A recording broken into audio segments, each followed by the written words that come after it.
spooky, scary skeletons and shivers down your spine. Shrieking skulls will shock your soul, sealing... What? The manga's about mermaids? Fish sticks! Okay, fine, I'll stop the skeleton dance, but I'm keeping the skeleton shirt on. Okay, so this one's not about proper mermaids, it's about this sort of no, it's like a high school rumor where if you go to the school pool at night and chant something, there's a little notebook with the chant written in it, a bunch of the spirit girls in school swimsuits, yeah, Japanese-style school swimsuits, who are mermaids with letters written on their chest, will appear, and if you kill a mermaid with the letter of your crush's name, first letter of your crush's name on it, and eat their flesh while thinking of your love, that person will fall in love with you. Kinda dark for a, I just want a boyfriend mystery.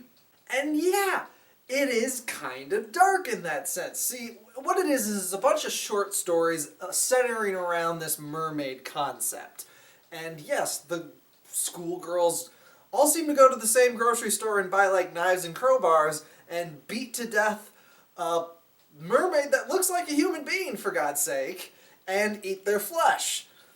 Just to get a boyfriend. Okay. And on that note, the stories are significantly more about the girls going on these late night quests to eat the flesh of a mermaid than it is about the actual mythology of these mermaids. The actual rules of these mermaids are written down in a little notebook that just seems to keep trading hands, and the key one to keep in mind is that if, before the sun comes up, you fail to eat any mermaid's flesh, you turn into a mermaid. And the first letter of your name will become like your signifier name, like on your chest that someone will use. That's important in a couple of stories.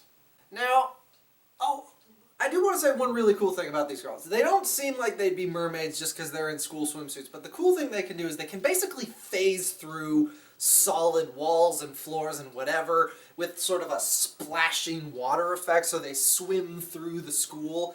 That looks neat. I don't know if it really works so hot in a static medium like manga, but the author makes it work with big showy splash pages. I think it would look cooler in animation though.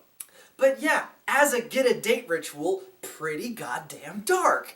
So, and the first story is, this girl has been trying so hard to get the one guy she actually has an interest in, but all the girls, I think it's with a T first letter, all the mermaids with the T are so fast that she can't catch them.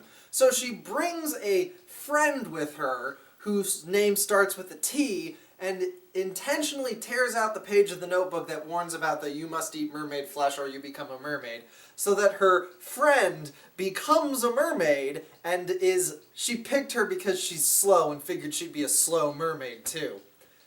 That's the first story. I'm actually familiar with this artist. They've done this thing called Blue Drop, which is this, quite frankly, gonzo gender-bending sci-fi thing. I should really do a review of that sometime. But their finger marks are all over this because the girls in the swimsuits and the lesbian overtones in a couple of the stories, it definitely feels like that. In fact, the effect of the mermaids bursting through walls in sort of a wave of girls is very similar to a bunch of cross-dressing boys breaking into a lesbian orgy to steal someone. As I said, Blue Drop is wacko.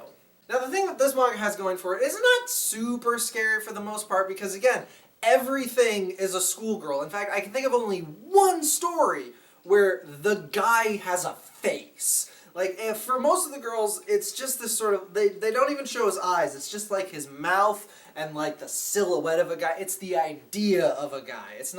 They're not actual characters until the last story, which does something different. So it is all just cute girls and a couple older ladies, and it's definitely dark. In not really a super fun way, but I guess the cute girls in swimsuits kind of balances that out. And it's mostly about, like, coming up with scenarios of, like, oh, I thought you loved that guy. I thought you loved that guy. Well, I'm going to get the mermaid with his name first. And some of it is really intriguing. Some of it falls more into the category of, oh my god, just talk to each other. Stop assuming things based on glances. But, some of it is actually pretty compelling. Like, one is this older teacher wants to date a student. Okay. And she goes on the little mission and tries to kill her love rival. It turns out her love rival wasn't even into the kid, and she just wanted to date one of the older teachers. Okay, yeah, that one's fun. I actually tweeted about this yesterday because I was reading this.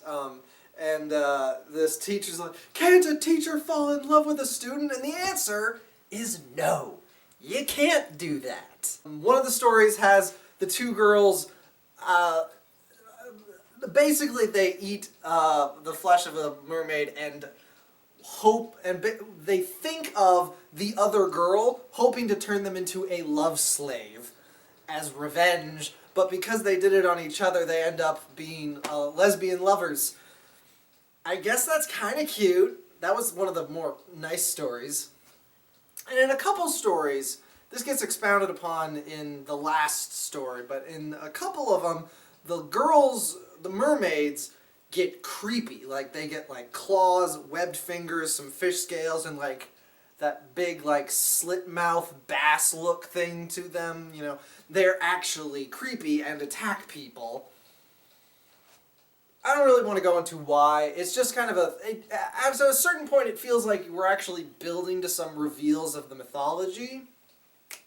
And then in the last story, there's a girl who doesn't actually, like, want to do it. Like, I can't remember the super fine details or whatever, but basically she's tricked into doing it and is like, oh, well, I don't want to kill these mermaids. It's just...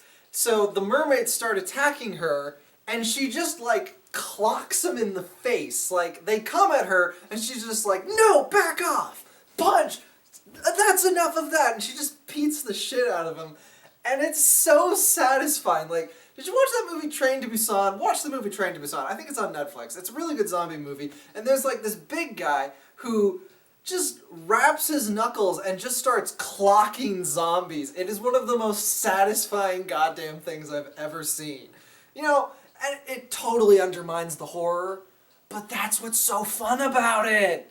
Like, it's like, oh no, it's this thing you have to be scared of, and especially with zombies, where we're not scared of them anymore, they're too oversaturated. You just take that thing you're scared of, and you just punch it. Like, just a thing you don't have to have knife scales, you don't have to have, like, sword skills or gun skills. No. Just punch them, and you're golden. But, School Ningyo, I guess Ningyo is, mermaid in Japanese. I don't know if that really would translate, though. I do feel like our understanding of mermaid, with the tail and the aerial boob cup, that seems like more of a Western thing, and they're just kind of like, it's the best translation available, but it could really be more like, not mermaid, but like merfolk, maybe? I don't know. But this one is one that you gotta go read for yourself, because it is just a bunch of little small stories. Some of them get, like, complicated and loopy, and you almost need, like, a flow chart to track everyone. And it ends... Oh, so there's technically a sequel, but it's like... I don't want to go into, like, weird updates. But in the sequel, it's established that only girls can see the mermaids, even if boys chant the special magic phrase, they can't see mermaids, it's just a girl thing. And this guy says, but what if it's a boy with the heart of a girl? And, I mean, that's a pretty, that's kind of an outdated trans metaphor, but maybe that's the best translation, and he's a high school student, maybe doesn't know better. But anyway, like, he can see him. He can see him. Now, I don't know if that means he's gay and just a bottom, or if he's a trans woman, but I just kind of... Again, it was edifying. It's like, oh, this is going somewhere. It's a good story. Like, it's good storytelling. Like, Blue Drop is weird, but it's compelling. Like, sometimes weird doesn't have to get in the way of basic storytelling structure. And that's nice to see. So yeah, this one's the last one. Next week, it's going to be Ipitsu, and it's going to be fun. I'm going to get stabbed. It's going to be great.